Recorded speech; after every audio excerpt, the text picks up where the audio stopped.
Hi everyone, Comic Book Reviewer here, this time reviewing on issue 1 of Phoenix Resurrection. Now, as you know, Phoenix Resurrection was meant to bring back Jean Grey in another Phoenix Force-like storyline.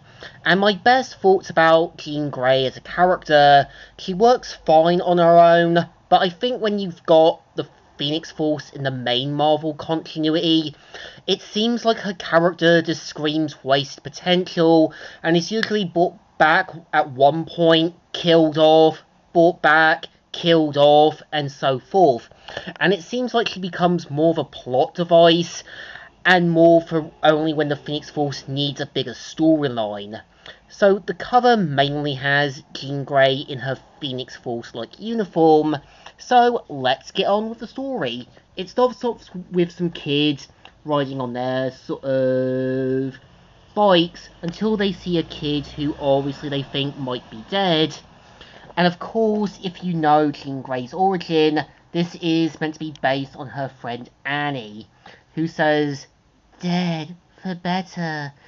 Vroo. Oh, hi. Want to play frisbee?" And of course, this is obviously meant to show that something's going on beyond the grave. And right away, you know something's up. So we kind of see 2 hours later, the X-Men like Old Man Logan, Rachel, Nightcrawler, Colossus, Kitty Pryde, and Storm show up to investigate what's been going on. And of course, we kind of see right away the sheriff saying, "You can talk to them right now." "They aren't at the hospital?" "No, we weren't sure what to do on account of the, mutant, the weirdness. On account of the weirdness. Take a look for yourself." And we see right away that they are sort of in a catatonic state. And we kind of see right away all of the X-Men like Psylocke, also Forge, a Strong Guy, as well as Sabretooth and that are at the sort of meeting. And this is where Kitty Pryde gives the introduction of what's been going on. And of course, they know how serious this situation is, and they need to split up in teams to find these sort of main points of the area, and how to set up the teams to where they need to be. Like the former Hellfire Club, with basically her team, like Jubilee, Colossus, and Nightcrawler. One area with basically 2 of the past X-Men, as well as the North Pole, with basically Sabretooth, X-23, as well as Psylocke and Dynamo. And as soon as Kitty Pryde's team goes to investigate the area, they notice something's going on. And we see at one place where Rogue comes face to face with one of Magneto's former acolytes, Lizard Man. And we see how obviously Old Man Logan comes face to face with a past version of himself. And this is where obviously something's happening, and you know right away what's been going on. It seems like the Phoenix Force, or whatever is controlling it, is bringing back illusions and past people. And right away you can tell something's not right.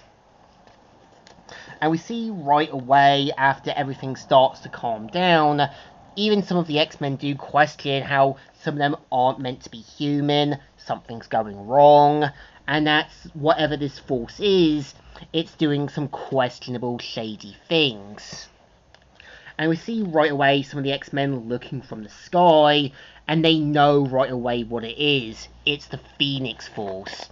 And I think we all know what's going to happen. The Phoenix Force is obviously doing something to Jean Grey. It somehow brought her back. It's going to do something that does more shady things. And we see how obviously Jean's kind of living this everyday normal life under a false guise and that. And this is the Phoenix Force playing this whole fake identity thing. And of course, Millie heads back home to her parents, and we see right away, as soon as she opens the door, it's Scott Summers. And you know what's gonna happen. It turns out it's illusion. Jean Grey gets worse. She does something questionable and is brought back to try and redeem herself. And this is the story. So I think my best thoughts about issue 1 of Phoenix Resurrection is that it's basically Avengers versus X-Men, but more kind of grounded to a more X-Men level. I can see what they're trying to do is bring back Jean Grey and put things back to status quo, but I think with her being dead and Magneto and Scott Summers becoming the new Magneto made a lot more sense. Scott was stubborn, blinded, and tried to be in the right all the time, and him becoming basically the new Magneto hits you over the head that he made the wrong decisions and his path became too permanent for him to go back. I don't mind bringing back Jean Grey, but she just feels like that character with semi-waste potential that gets worse and worse with each entry she's usually in the main Marvel comics. Okay story, not the best, but it definitely deserves a thumbs in the middle and a second one. Not the greatest, not the best, but is there to be another Marvel filler storyline. So, Comic Reviewer here, signing out.